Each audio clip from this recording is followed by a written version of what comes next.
arrancamos con el especial de 5G y redes privadas y lo hacemos de la mano de José Losada. Él es, junto a Sergio Cano, socio fundador de Grupo Ingenio en Tecnología, fundada en 1996.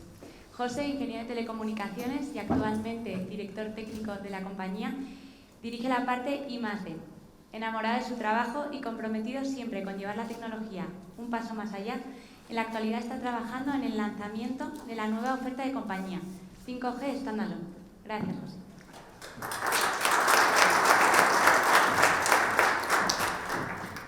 Hola a todos, bienvenidos. Gracias por estar aquí y por escucharnos un poco todo lo que tenemos que contar. Yo debo deciros que vengo a profundizar en la parte técnica. Ya pido disculpas. Ya me han avisado de que intente decir el mínimo número de siglas posibles, de acrónimos. Voy a fracasar estrepitosamente porque, por desgracia, como sabéis todos, pues en la tecnología pues hay muchos acrónimos, hay muchas cosas. Pero antes me vais a permitir que empiece con una pequeña encuesta. ¿Cuántos de los que estáis aquí tenéis 5G en el móvil a día de hoy? Bueno, hay unos cuantos. No sé, unas 20 personas quizá. ¿Cuántos de vosotros habéis notado un cambio sustancial en las prestaciones de vuestro terminal ahora que tenéis 5G? Sois los orgullosos propietarios de un terminal 5G. ¿Uno? Está bien, es interesante. Bien, ¿cuántos conocéis las dos palabras clave típicas que se habla en 5G? Que son ancho de banda, ¿verdad? Y latencia. Lo ha comentado Fran ahora en la pincelada que nos ha dado, que es muy interesante. Ancho de banda sabéis que viene a ser, bueno, el tamaño de la tubería por la que van nuestros datos. ¿Cuántos datos somos capaces de enviar o recibir por esa tubería? Latencia, ¿tenemos todos claro qué es? Latencia tiene que ver más bien con cómo discurre nuestra información, a qué velocidad discurre por las tuberías. Si yo estoy a un lado de la tubería y tengo un equipo al que quiero acceder al otro, de alguna forma lo que marcará la latencia es cuánto tardo desde que yo inyecto un poco de agua en la tubería y sale por el otro lado. No confundir con el ancho de banda. Puedo transmitir mucha información, pero es posible que al otro lado del mundo llegue dentro de unos cuantos segundos. Llegará toda, llegará muchísimo, pero lentamente. Si estamos hablando de latencia, lo que estamos hablando es de una cierta cantidad de información que llega muy rápido, Steve, ¿verdad? ¿Cuáles son los objetivos de 5G? ¿Cuál es lo que todos tenemos en la cabeza? Muy baja latencia, muy alto ancho de banda. ¿Vale? Bien, ¿y eso para qué nos sirve? ¿Para qué es necesario? Bueno, nos hemos permitido, a ver si soy capaz de manejar esta, porque, bien, poner aquí en una pequeña gráfica, bueno, pues como veis tenemos los dos ejes, uno de ellos marca el ancho de banda. Cuanto más a la derecha del eje, mayor ancho de banda. Cuanto más arriba del eje vertical, menor latencia. O sea, los servicios buenos de verdad, las cosas que realmente van a marcar la diferencia en 5G, recordad, mucho ancho de banda, muy baja latencia, deben estar cuanto más arriba y a la derecha, mejor, ¿vale? Hemos pintado dos colores. Uno es las capacidades de 4G, el color azul clarito. 4G es claramente peor, ¿verdad? Y hemos pintado en azul más oscuro los servicios que requieren esas características de 5G. Vamos a empezar a pintar puntitos de servicios. Bueno, videollamadas de grupo. ¿Alguno ha hecho una videollamada de grupo en 4G? Seguramente sí, ¿verdad? Algunos más de una todos los días. Bien, juegos en tiempo real. ¿Hace falta 5G? No, estamos haciendo juegos en tiempo real ahora mismo. Control remoto, video streaming, nubes personales, todo eso está dentro de 4G. ¿Y qué tenemos fuera de 4G? Bueno, el coche autónomo. A ver, aquí hay discusión, pero vamos a darle una vuelta. ¿Por qué el coche autónomo? El coche autónomo, bueno, si alguien me dice que mi coche autónomo del futuro va a depender de que tenga buena cobertura, yo no quiero coche autónomo. Creo que es bastante evidente. Ahora bien, planteémonos una situación distinta. Planteémonos una situación en la que todos los coches están interconectados y en un momento determinado uno de los coches detecta un obstáculo en la carretera y decide frenar. Decide frenar como si la vida le fuera en ello. ¿Por qué? Porque la vida le va en ello.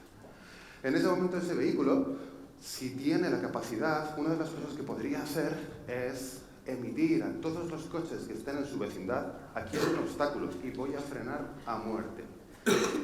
Si el resto de los vehículos reciben esa información a tiempo, entonces pueden reaccionar Y cuando estamos hablando de estas cosas, 1 milisegundo salva vidas. Bien, ahí puede ser interesante 5G, sin duda. Realidad aumentada. Bueno, muy interesante. Si no lo habéis probado, hay experimentos muy entretenidos y hay juegos divertidísimos, ¿vale? Está muy bien, pero de momento no es esencialmente, no es una aplicación que esté en la calle de forma generalizada. Internet táctil, realidad virtual, bueno, son cosas interesantes, pero todavía no están ahí, ¿vale? Todavía no están ahí. Como Fran nos ha contado, la tecnología todavía no ha llegado a ese punto de madurez, ¿vale? Entonces, 5G es barato. Creo que hay por aquí gente de Telefónica. No es barato, ¿verdad? Es más bien caro, es ultra caro. Y entonces, ¿por qué? ¿Por qué toda esta fiesta? ¿Para qué? ¿Por qué hacer esta revolución para algo que a día de hoy no nos ha cambiado la vida? Más allá de poder ir a nuestros familiares favoritos y decirles, mira, tengo 5G, que está muy bien, pero no es algo que cambie las reglas del juego, ¿verdad? Ya nos pasó con 4G en su día. Bueno, vamos a planteárnoslo en términos, las aplicaciones y servicios. Vamos a plantearnos en términos, yo que soy ingeniero y aparentemente enamorado de mi trabajo, vamos a plantearnos en términos de lo que nos gusta a los ingenieros, que es qué problemas queremos resolver, ¿de acuerdo? Y a partir de los problemas que queremos resolver, vamos a plantearnos qué nos resolvemos y cuáles son las conclusiones lógicas. Veréis que algunas de las conclusiones son las que ha hecho Fran, que son francamente interesantes. Venga, ¿qué queremos resolver? Punto primero. Pues hombre, necesitamos darle más ancho de banda al usuario. ¿Por qué? Pues porque cada vez quiere más. Porque realmente esas aplicaciones que ahora mismo no existen, llegará un momento que existan. De hecho, esta misma discusión se tuvo con 4G, si lo recordáis. ¿Hace falta 4G? Hoy en día, si alguno se queda sin red 4G y pasa a 3G, se tira de los pelos. Es una cosa terrible. ¿Por qué? Porque estás acostumbrado a un cierto nivel de servicio y ya no quieres renunciar a él. Va a ocurrir lo mismo. Va a ocurrir lo mismo cuando lleguen las aplicaciones que lo demanden, sin duda. ¿Vale? Pero bueno, ya tenemos uno de los temas. Es un clásico, vamos a decir. Sería la evolución natural de las redes hacia una red de más performance, vamos a decir. ¿Qué más tenemos? Bueno, todos habéis oído hablar del caso del URLLC. Perdón por la promesa de no decir acrónimos. ¿Vale? Que significa comunicaciones de ultra alta fiabilidad y ultra baja latencia. ¿Vale? Ultra baja latencia, acabamos de comentar, ¿no? Hay un uso muy claro. Hay otros usos muy claros, ¿vale? En los que podemos pensar. Por ejemplo, el gaming. Y bueno, no parece un caso crítico, ya, y sin embargo es un caso muy interesante. ¿Por qué? ¿Qué necesita un gamer? Necesita tiempos de respuesta mínimos. Y significa que si él necesita, bueno, de hecho hay un lema de Nvidia que es la tasa de refresco gana partidas o algo así. Realmente necesitan un tiempo de reacción tremendo. Y en sitios como los eSports, ese tiempo de reacción realmente hace ganar partidos, vamos a decir, a los usuarios. A mí particularmente no me resulta demasiado interesante, no soy un gamer, pero sí me resulta interesante una cosa, y es las posibilidades de las que tira esa tecnología. Si yo consigo que un sistema remoto tenga esa tasa de respuesta capaz de satisfacer a un gamer, entonces probablemente sea capaz de satisfacer a un piloto de drones que está trabajando en un incendio en campo y que necesita que el equipo responda a la mínima orden que le dé. O en situaciones como, por ejemplo, se han comentado, situaciones en las que es preciso hacer un tipo de cirugía remota porque el especialista que es capaz de hacer ese tipo de cirugía está en la otra punta del planeta. No puedes permitirte menos que una respuesta prácticamente instantánea. Luego URLLC acabará siendo un caso de uso tremendamente importante. ¿Vale? ¿Qué significa en términos prácticos URLLC? Significa en términos prácticos una latencia de 1 milisegundo para las aplicaciones más críticas, en torno a 1 milisegundo. ¿Vale? Tenemos un problema pequeño con esto. Este problema lo descubrió un señor alemán hace mucho tiempo. Es un problema físico. ¿A qué velocidad podemos transmitir la información como máximo? Recordad, latencias, velocidad de transmisión. La velocidad máxima es la velocidad de la luz. ¿Y eso cuánto es? 300.000 kilómetros por segundo. Kilómetro más, kilómetro menos. ¿Cuánta distancia puede entonces recorrer en 1 milisegundo? 300 kilómetros. No hay más. La milésima parte de esos 300.000 kilómetros por segundo. ¿Qué quiere eso decir? Bueno, ahora vamos a pensar en lo que hacemos todos los días cuando entramos en Google. Miramos y pedimos a Google que nos diga algo. Y esa información que nos dice Google, ¿desde dónde nos la dice? ¿Desde California? ¿Desde los centros de Ámsterdam o de Irlanda? ¿A qué distancia está eso? Está por encima de 300 kilómetros. Lo siento. No voy a establecer una comunicación URLC contra un servidor que está en Irlanda. Es físicamente imposible. Y eso nos empieza a dar idea de que vamos a tener que cambiar ciertas cosas, ¿verdad? ¿Recordáis lo que decíamos de los coches? 1 milisegundo salva vidas. Bueno, si tengo que contactar con un servidor que me dé acceso a todos los móviles que están en una cierta zona, más me vale que ese servidor esté dentro de un radio de máximo 300 kilómetros de mi situación. Si contamos la latencia como tiempo de ida y vuelta, entonces será la mitad, 150 kilómetros. ¿Y eso qué significa? Bueno, significa, entre otras cosas, que ese concepto de voy a tener un gran centro servidor que voy a colocar en California porque yo vivo cerca y desde allí voy a dar servicio a todo el mundo, si queremos dar este tipo de sistemas, no va a ocurrir, nunca va a ocurrir, es físicamente imposible. Si queremos poder dar ese tipo de servicios, ¿qué vamos a tener que hacer? Bueno, en muchos casos vamos a tener que ser capaces de desplegar la infraestructura bajo demanda en las zonas donde vamos a necesitarla. ¿Vale? Esa es una idea interesante, porque a día de hoy, ¿cómo son las redes?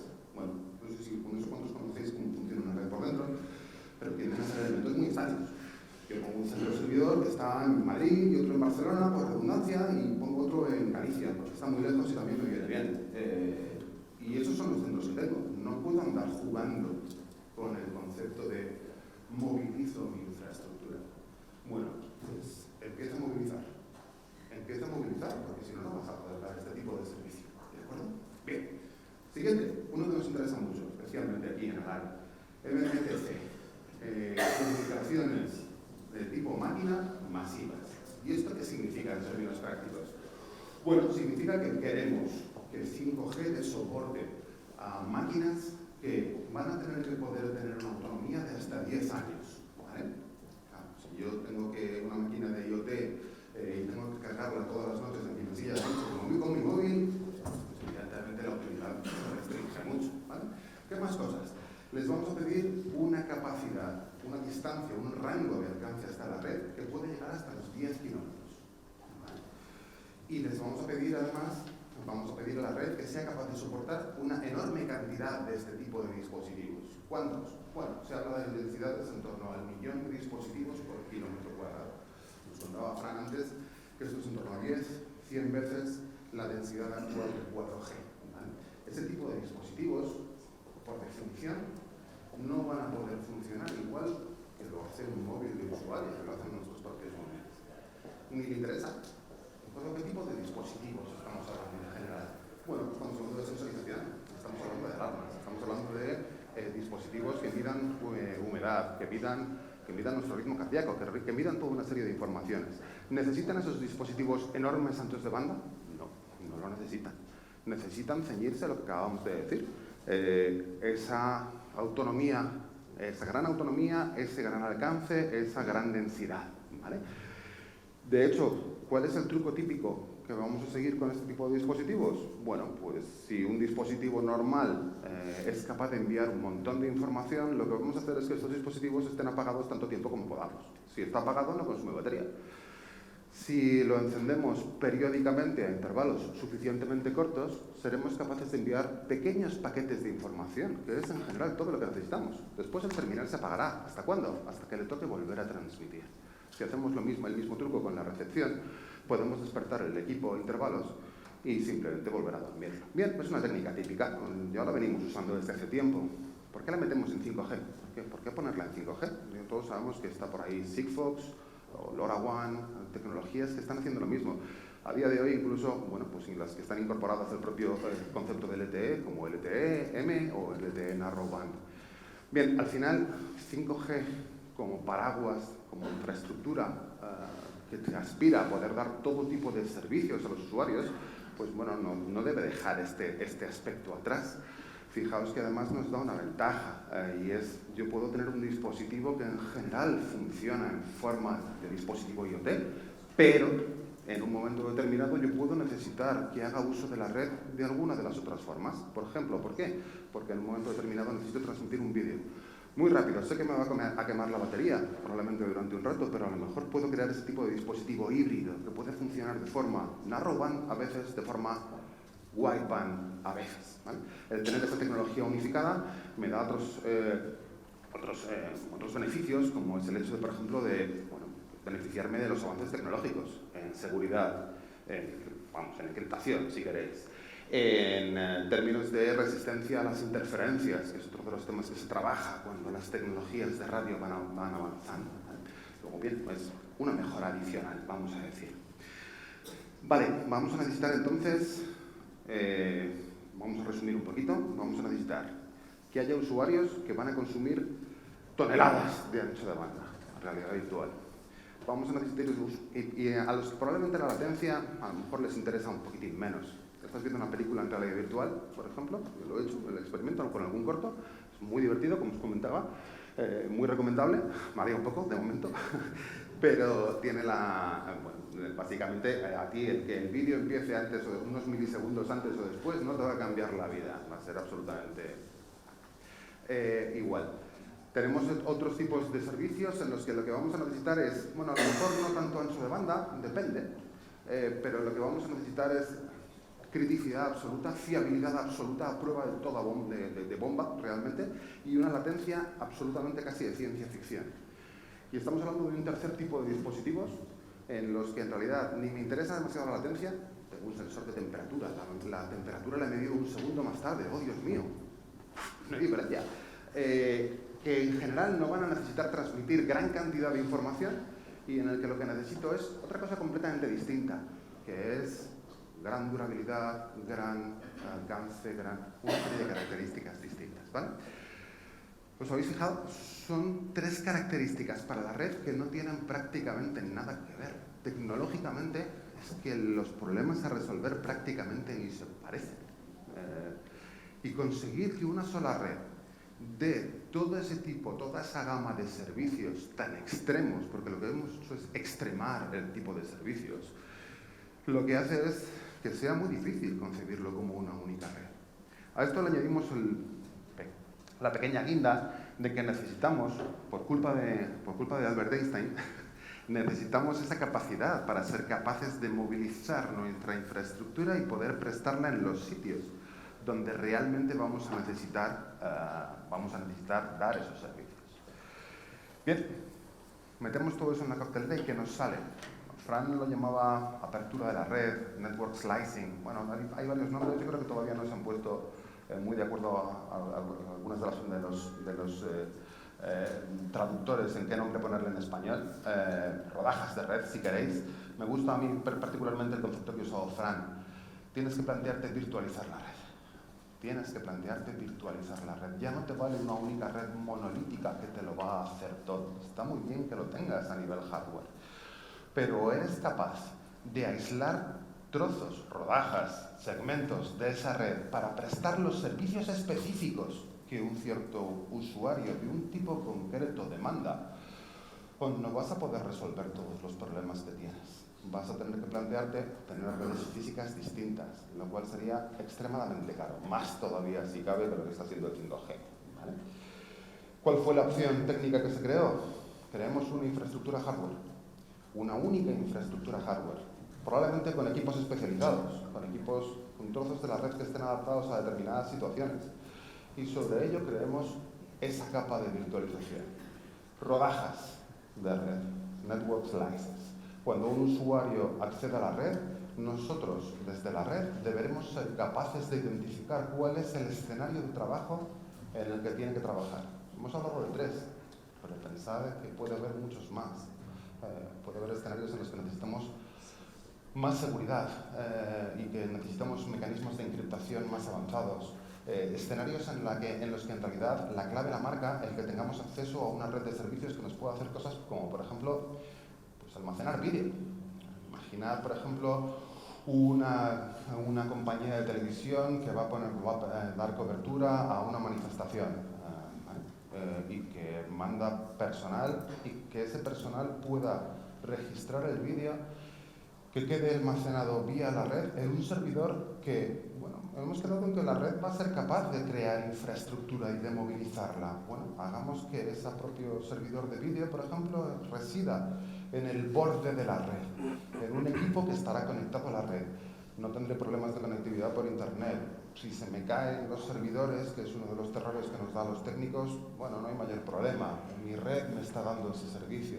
Ese tipo de adaptación, de customización, si queréis, de los servicios para los usuarios es una de las grandes claves que vemos en 5G. Bien, como parte de esa flexibilidad, esas capacidades que tenemos dentro de la red 5G, pues hay varias claves, muchas que nos las ha mencionado Fran, ¿no? Si eres capaz de hacer esto, si eres capaz de crear esta virtualización de la red, lo que estás haciendo es de alguna forma acercar la tecnología de telecomunicaciones a la tecnología cloud, a la tecnología de las nubes, ¿verdad? De las nubes públicas como las de Microsoft o las de Amazon. Serás capaz de crear y definir y mover infraestructuras, crear, mover, definir redes, asociar a los usuarios a su red adecuada y hacer que sus usuarios accedan a los servicios adecuados. Dentro de ese marco, la capacidad de desarrolladores de crear aplicaciones que interactúen con ese ecosistema y lo hagan funcionar de una forma adecuada para un sector o para un tipo de cliente es tremendamente interesante, es casi explosivo. Y fruto de esa necesidad o de esa capacidad que se vea este tipo de desarrollo es el hecho de que efectivamente toda la infraestructura 5G pivota en torno a interfaces de aplicación que son abiertos, que permiten a los desarrolladores de aplicaciones interactuar con la red, hacer cosas como descubrir cuáles son los nodos importantes de la red, los que tienen que darle servicio para ciertas peticiones, solicitar tipos de servicios, ser capaces de solicitar una calidad de red específica o un tipo de servicio, como decíamos, de banda ancha o de alta fiabilidad o del tipo que sea. Todo eso forma parte del propio estándar. De hecho, yendo un poquito a la parte más técnica, si nos fijamos en los propios mecanismos de comunicación de las redes 5G, nos damos cuenta de que han dejado de ser protocolos eminentemente de telecomunicaciones y han pasado a utilizar un protocolo que es el que utilizamos todos, en realidad, cuando accedemos a páginas web. 5G se basa en protocolo HTTP, el protocolo clásico de acceso a Internet. Y eso en sí es un mensaje claro. Hay muchos desarrolladores de ese tipo de lenguajes, muchos desarrolladores que pueden crear aplicaciones que puedan usar esa infraestructura utilizando ese protocolo. ¿De acuerdo? Bien, ¿qué más? ¿Puede ofrecernos más cosas 5G? Bueno, hay otro aspecto que comentábamos y es el aspecto de las redes privadas. ¿Para qué sirven las redes privadas 5G? Bueno, pues yo puedo tener una industria y poner mi red 5G para interconectar las máquinas que hay, robots, por ejemplo, que hay dentro de mi industria. Digo, estupendo, hemos inventado el Wi-Fi. Muy bien, pero ¿tendrá que haber algo más? Digo, sí, hay mucho más. ¿Qué hay en 5G? Bueno, 5G no viene a sustituir el Wi-Fi, evidentemente, o tecnologías de ese tipo, pero sí viene a prestar determinados tipos de capacidades que son muy interesantes para ciertas cosas. Una que se nos puede ocurrir, Wi-Fi no tiene una latencia típicamente de 1 milisegundo. Wi-Fi no es un protocolo esencialmente seguro y el que no haya robado el Wi-Fi al vecino, que levante la primera piedra. Es broma. Wi-Fi es un protocolo que alcanza unas tasas de envío similares a las de 5G en teoría. En la práctica hay mucha gente que compite por Wi-Fi. ¿Por qué? Porque Wi-Fi utiliza un espectro no regulado, en el que puede radiar cualquiera. Bueno, 5G puede radiar sobre espectro no regulado, pero típicamente puedes pedir una licencia para una banda regulada del espectro, en cuyo caso no tendrás interferencias. Tu capacidad para poder desplegar elementos de emisión crítica interconectados es muy superior. 5G tiene esa capacidad de ancho de banda que mencionábamos, lo que significa que sensorizar por completo, por ejemplo, una máquina industrial es absolutamente planteable con 5G. Lo que significa que por el hecho de que yo pueda disponer o bien de 5G que me preste mi operador favorito, o bien desplegar mi propia radio 5G gestionada por mí y que me permite interactuar con mis dispositivos es tremendamente interesante. Además, el hecho de que la propia red 5G se construya al estilo cloud y se pueda construir por trozos significa que hay una gran capacidad de interconectar incluso esas redes privadas con redes públicas que me permitan que los mismos dispositivos puedan interactuar con mi red privada cuando están en mi lugar de trabajo, en mi industria, con la red pública cuando estoy en una situación distinta. ¿Vale? Luego, al final, de alguna forma, de toda esta tecnología, de toda esta capacidad para hacer muchas redes de una sola red, se beneficia también, bueno, pues esa capacidad que tenemos para crear y desplegar redes específicas. Bueno, hemos hablado de muchos conceptos, hemos hablado muy rápido, vale, lo siento, pero por resumiros algunas de las pinceladas, ¿verdad? Algunos de los conceptos que hemos mencionado y que seguramente habéis oído comentar y que van a llegar. Y que van a llegar a medida que, como usuarios de la tecnología, nos demos cuenta de las posibilidades que ofrecen todos estos sistemas y de alguna forma tiremos de ellos. ¿Cómo? Demandándolos, pidiendo este tipo de servicios, creando los servicios que van a ser consumidores. Sí, es cierto, el 5G es necesario para prestar muchos de estos servicios, pero hay todo tipo de cosas que se pueden empezar a hacer a día de hoy con tecnología, incluso apoyándonos en redes que todavía no son completamente 5G. 5G es embrionario ahora mismo, está muy poco desplegado y es también parte nuestra, como usuarios de la tecnología, el empujar a que se despliegue, se produzca. ¿Cómo? Bueno, pensando en la demanda, demandando ese tipo de cosas, ese tipo de servicios nuevos que sean capaces de requerir esas capacidades. Hemos hablado de URLC, recordad, ultra baja latencia, ultra alta fiabilidad. Recordad el problema, la distribución geográfica tiene que revolucionar la forma de usar las redes. De hecho, parte de los mismos mecanismos que vamos a necesitar usar para dar servicio a los usuarios en áreas geográficas concretas nos va a servir para otras cosas. Nos va a servir, por ejemplo, para ser capaces de crear infraestructura de red adaptativa. En un momento determinado hay una catástrofe, después hablaremos un poco del tema, y resulta que tenemos un montón de gente en una cierta área geográfica aislada. El hecho de que seamos capaces de dinámicamente ordenar a nuestra red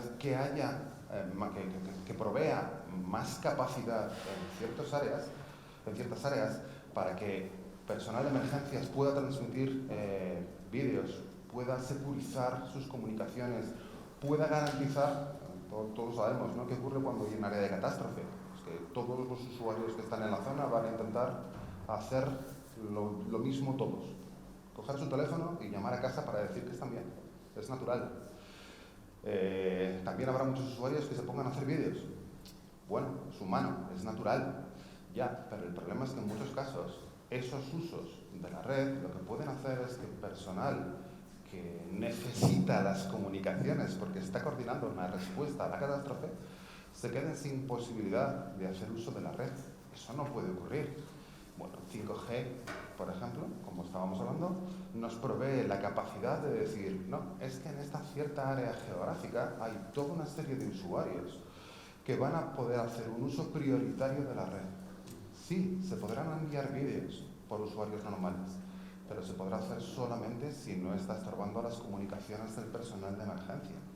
Eso es 5G, eso son parte de las capacidades que puede hacer 5G. ¿De qué más hemos hablado? Pues hemos hablado de MMTC, ¿verdad? De las comunicaciones masivas. Hemos hablado de la explosión del IoT. No hay a día de hoy otra tecnología que pueda ser capaz de que tenga en el roadmap, vamos a decir, la capacidad de proveer semejante densidad de dispositivos desplegados en campo y con las capacidades de las que estamos hablando. Bien, como usuarios tenemos que hacer uso, tenemos que empezar a hacer uso y a demandar ese tipo de servicios. Sabemos que es algo que es una explosión que acabará ocurriendo, pero evidentemente los operadores no van a desplegar este tipo de sistemas si realmente no hay un uso. A día de hoy hay montones de iniciativas tremendamente interesantes al respecto. Sensorización para Smart Cities, sensorización para agricultura inteligente, sensorización de todo tipo. ¿Vale? Y hay un montón de experimentos, de pilotos de ese tipo de tecnologías. Son tremendamente interesantes, ¿vale? Pero si no pasan de los experimentos, si no adquieren un volumen crítico, no vamos a conseguir avanzar en el despliegue de esto. Así que es importante que los estudiemos y que nos planteemos soñar en ese tipo de servicios para que las redes tengan que acomodarse a ese tipo de usos. Uno de los conceptos que hemos hablado, aunque un poco de refilón, es el concepto de edge computing, ¿verdad? Precisamente por estas necesidades, por estos problemas que hemos ido resolviendo, hemos visto que va a ser necesario hacer que la red sea capaz de desplegar infraestructura propia y, ¿por qué no ajena? Hemos mencionado lo de los servidores de vídeo para una compañía de televisión que esté cubriendo una manifestación, pero ahora pensad en cualquier otro tipo de uso. Por ejemplo, una compañía de alarmas. Una compañía de alarmas típicamente tiene una central receptora de alarmas que va a recibir información de sus alarmas. ¿Qué pasa cuando se cae la central de alarmas? Aparte de que todo el mundo corre con los brazos en alto gritando mucho y que todos los técnicos se ponen a trabajar súper rápido e intentar solucionarlo. Bueno, o tienes un centro de backup o tienes un problema enorme, ¿verdad? ¿Y si este centro de backup te lo puede prestar tu propia red? ¿Y no tienes problemas de comunicaciones? Bueno, ese tipo de problema lo puede resolver el computing, una tecnología que está asociada a todo esto. Sistemas que sean capaces de prestar esos servicios pegados a la red. Por último, hemos hablado de las redes virtuales, redes privadas, perdón. Las redes que lo que hacen es aprovechar todo este tipo de infraestructura que se está desarrollando para el servicio a los grandes clientes, pero aterrizada en necesidades específicas dentro de industrias, dentro de compañías que puedan hacer uso, que tengan una necesidad de tener todos sus elementos interconectados utilizando las ventajas de 5G. Y creo que no me dejo nada. Bueno, no, me dejo un montón, os podéis imaginar, pero como no creo que queráis oírme hablar de cómo se implementa todo esto, lo vamos a dejar aquí. Muchas gracias.